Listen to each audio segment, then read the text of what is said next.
عزیز ناظرین، اس وقت ہم آپ کے سامنے حاضر ہوئے ہیں ایک مسئلہ کے ساتھ۔ ہمارے پاس ایک شخص کا سوال آیا ہے۔ وہ سوال یہ ہے کہ قرآن مجید کے بوسیدہ اوراق کو کیمیکل سے دھونا کیسا ہے؟ جو قرآن مجید کے جو اوراق بوسیدہ ہو گئے ہو ان کا کیا حکم ہے؟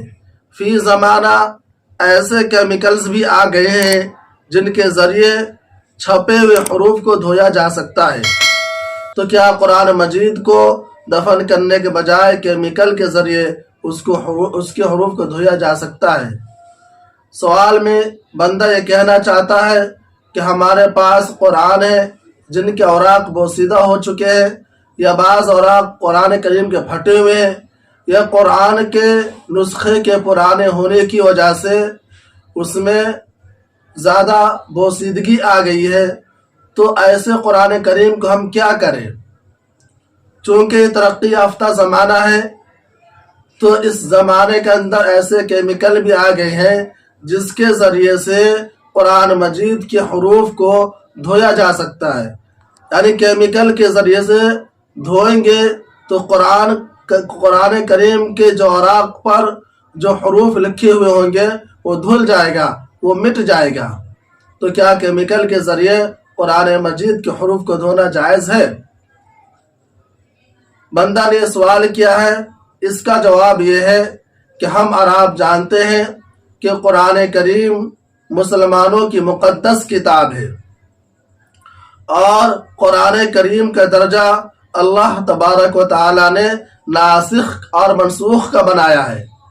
یعنی قرآن کریم پچھلی ساری آسمانی کتابوں کے لیے ناسخ ہے۔ قرآن کریم کے اندر جو حکم آیا ہے اس پر عمل کرنا قیامت تک کے لوگوں کے لیے ضروری ہے، اور پچھلی کتابوں پر عمل کرنا ضروری نہیں رہا قرآن کریم کے آنے کی وجہ سے۔ یہ بات ممکن ہے کہ جب قرآن کریم کے نسخے پرانے ہو جاتے ہیں تو اوراق پھٹنے لگتے ہیں، یا اسی طریقے سے جو زمینی کیڑے ہوتے ہیں اس کے کھانے کی وجہ سے قرآن کریم کا نسخہ خراب ہو جاتا ہے۔ تو ایسے نسخے کا ہم کیا کریں؟ تو ایسے نسخے کے سلسلے میں فقہائے کرام نے 3 صورتیں بیان کی ہے۔ پہلی صورت یہ ہے کہ ایسے بوسیدہ اوراق والے قرآن مجید کے نسخے کو نذر آتش کر دیا جائے، یعنی جلا دیا جائے، اور جلانے کے بعد جو اس کی راکھ ہوگی اس کو کسی پاک جگہ پر دفن کر دیا جائے، یا ندی، تالاب، سمندر میں بہا دیا جائے۔ لیکن ایسا کرنا، یعنی قرآن کریم کے نسخے کو جلانا، زیادہ تر فقہائے کرام نے مناسب نہیں سمجھا ہے، درست قرار نہیں دیا ہے۔ فقہا نے کہا ہے کہ قرآن کریم کے نسخے کو جلانا یہ صحیح بات نہیں ہے، اس سے پرہیز کرنا چاہیے۔ اس لیے ہماری آپ سے درخواست ہے کہ اگر آپ کے پاس، آپ کے گھر میں، آپ کے محلے میں، آپ کے جان پہچان والے میں ایسے قرآن کریم کے نسخے ہیں جو قابل استعمال نہیں ہیں، پڑھنے کے قابل نہیں ہیں، تو اس کو آپ نذر آتش نہ کریں، جلائے نہیں، کیونکہ زیادہ تر فقہائے کرام نے اس سے منع فرمایا ہے۔ دوسری صورت اس کی یہ ہے کہ کسی کپڑے میں اس قرآن کریم کا لپیٹ کر کسی پاک جگہ میں جا کر اسے دفن کر دے، یا تو قبرستان کے کسی حصہ میں قرآن کریم کو دفن کر دے، یا نہ تو کسی بھی پاک جگہ، جس جگہ کو آپ پاک سمجھتے ہو، جہاں دفن کرنا مناسب سمجھتے ہو، اس جگہ پر جا کے قرآن کریم کو دفن کر دے۔ یہ سب سے بہتر صورت ہے۔ فقہائے کرام نے اس صورت کو سب سے بہتر صورت بتلائی ہے۔ تیسری صورت یہ ہے کہ قرآن کریم کے جو اوراق بوسیدہ ہو گئے ہیں اس کو دھو دیا جائے۔ دھونے سے کیا فائدہ ہوگا؟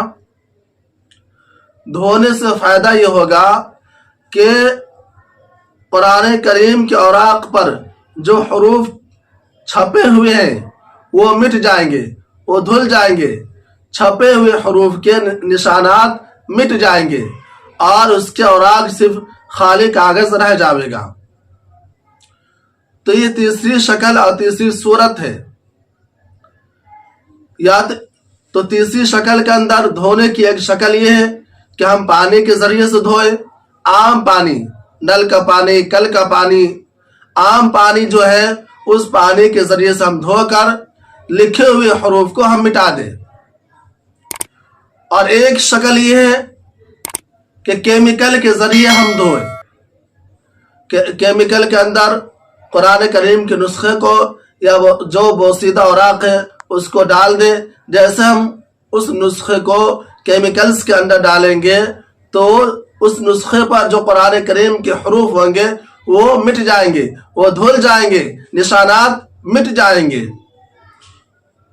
تو یہ تیسری شکل ہے اور یہ شکل جائز بھی ہے، لیکن بات یہ ہے کہ جب ہم کیمیکل کے ذریعے سے قرآن کریم کے نسخے کو دھوئے یا پانی کے ذریعے سے، تو جس پانی سے ہم قرآن کریم کے حروف کو مٹائیں گے، دھوئیں گے، تو اس پانی کا کیا حکم ہے؟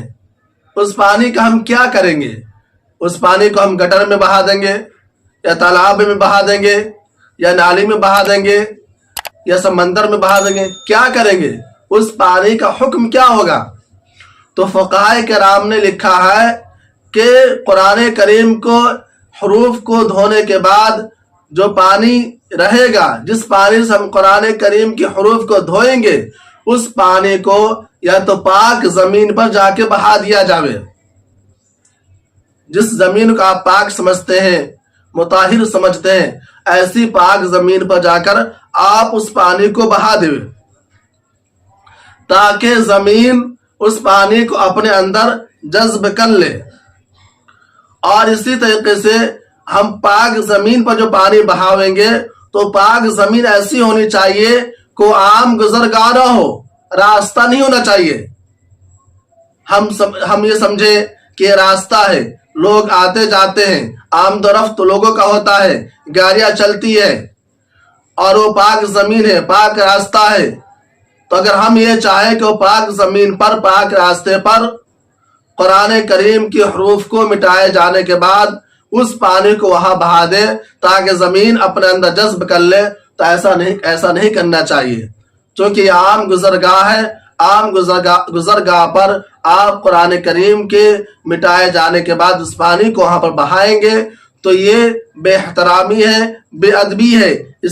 چونکہ لوگ اس پر چلیں گے تو لوگوں کا پاؤں اس پر جائے گا، ہر آدمی کا پاؤں کیسا رہے گا، جوتا چپل کیسا رہے گا، پاک رہے گا، ناپاک رہے گا، جوتے چپل کے اندر گندگی لگی ہوگی یا نہیں لگی ہوگی، یا گاڑیاں جائے گی تو گاڑیاں پاک ہوگی، اس کے چکے میں کیا ہوں گے، اس کے پہیے میں کیا چیز لگی ہوئی ہوگی، کیا نجاست لگی ہوگی، تو بہت سارے احتمالات پیدا ہوں گے۔ اس لیے فقہاء کرام نے منع کیا ہے کہ ایسا پانی جس پانی سے قرآن کریم کے حروف کو مٹائے گئے ہوں، اس پانی کو عام گزرگاہ میں نہ ڈالیں، بلکہ ایسے پانی کو عام گزرگاہ سے ہٹ کر جہاں لوگوں کا چلنا اور آمد و رفت کم ہوتا ہو وہاں پر ڈال دیں۔ یا ایک شکل یہ ہے کہ ایسے پانی کو قبرستان میں جا کر ڈال دیں تاکہ قبرستان کی مٹی اس پانی کو جذب کر لے اور سوکھ جائے، چونکہ قبرستان میں لوگوں کا آنا جانا بہت کم ہوتا ہے۔ تو اس بنا پر بے ادبی سے آپ بچ جائیں گے۔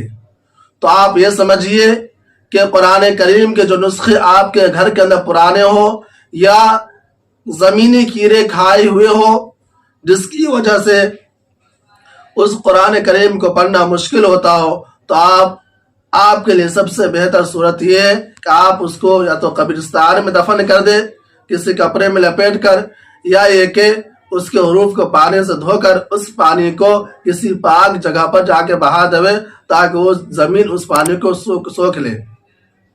انہی چند باتوں کے ساتھ آپ سے رخصت ہوتا ہوں۔ وَمَا عَلَيْنَا إِلَّا الْبَلَاغُ۔